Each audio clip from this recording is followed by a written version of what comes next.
It is I, Widdershins the Great and Powerful. Another Celtic knot tutorial. This one is also a triangular knot tutorial, because last episode what we did is we made ourselves a lovely little, let me grab it here, a lovely little triangular Celtic knot. Came up with this pattern on my own. Looks quite nice, makes lovely, I think it would make like a nice little pattern on a bracelet or something like that, but whatever. We don't care about that. Well, I suppose we'd care about that a little bit. But it works like the Celtic knots in the same way that you can create interesting patterns by dividing it. So, let me grab the example here again. I guess we do care about this. But really, all it is you imagine that on one of these little vertexes or intersections or whatever you want to call it, you just say, okay, we're not going to cross that. We're just no making lines across that point. And this is what you get. You have it so that, oh, it can't go across there, so we're just gonna loop right over. And that's the easier way of doing things. There is the slightly more advanced way of doing things that I'm going to show you with this one, but you know, the easy one, this works perfectly well if you like that, you know, you got your little circles going on there, this big loop right there, and then your other outer loop. But yeah, this will work for any size. I just did this because it made it easier to see on the slightly more advanced drawing.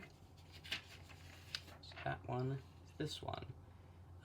Now really, what this is it's kind of the same as this, but so it still has, you're not going through the middle, you're just kind of looping back around, but all of the little loops are interconnected.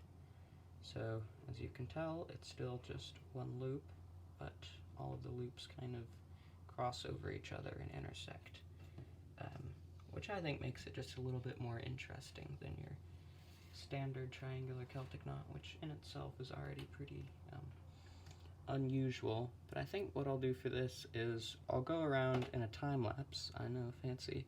Go around in a time lapse, fill in the outside, and then once I've done with that, you can see what's happened on the inside.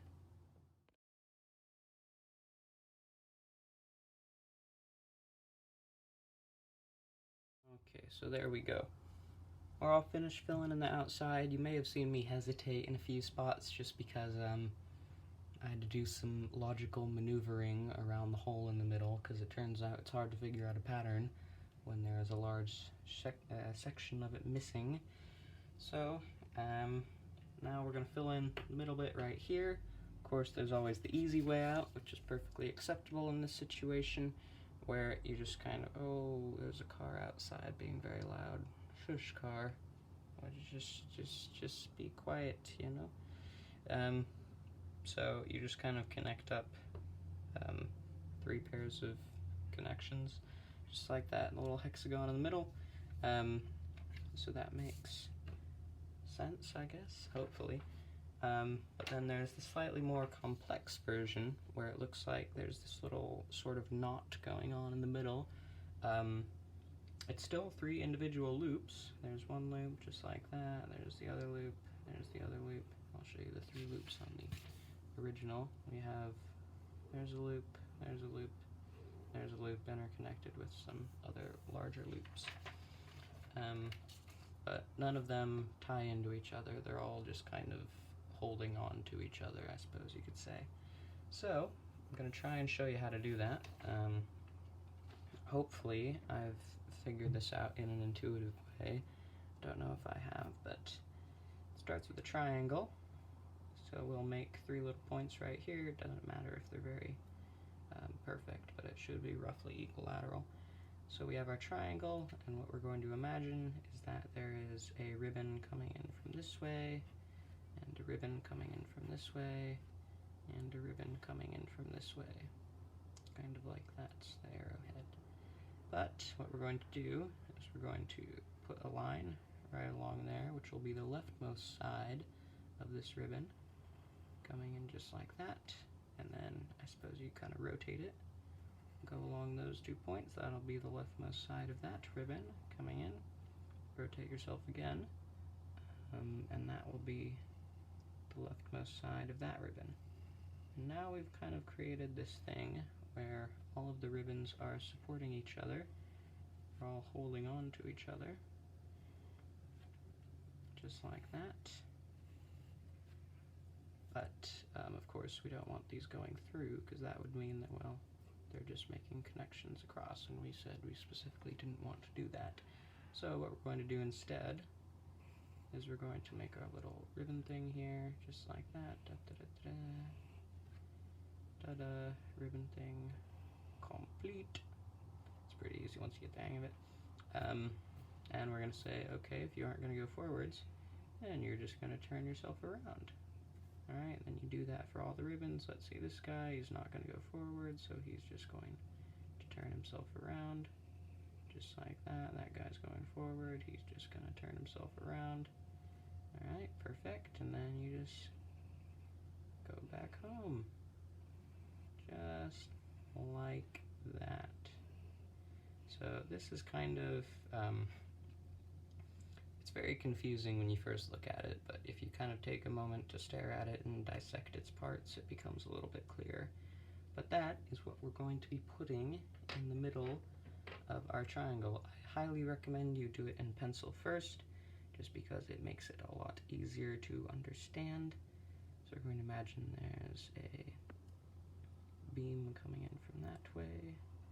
So we'll make our little triangle, and we imagine that I put this triangle in a very bad spot. Let me try that again. So we imagine this guy's coming in like that, he's coming in like that. Imagine this guy is coming in like that, and the last guy is going to come in like that, and like that. This might be kind of hard to see, sorry about that. These ones are safe to do in Sharpie, so it'll be easier to see. Just like that, like that, like that. And really, if you aren't getting it, the easiest way to do it is just try and work it out for yourself on paper. And let's see, he's going to go forward, so we'll just turn him right around. Yeah, and if you aren't getting it, just fiddle around with it on paper, see if you can get it to work. Let's see, this guy's going to go loop around just like that, and he's going to go back to home. This guy, he's coming around. Okay, he's going to go back to home.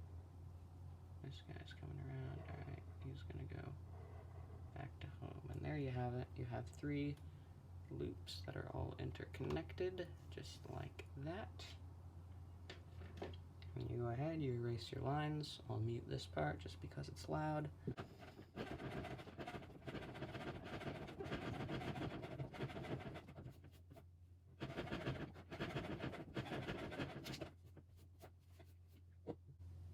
Okay, I hope that wasn't too wobbly, didn't give you motion sickness. I really need to get a better desk.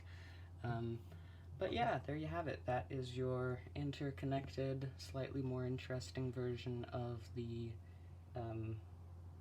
triangle Celtic knot pattern. This has been Widdershins. Hope you have a lovely day.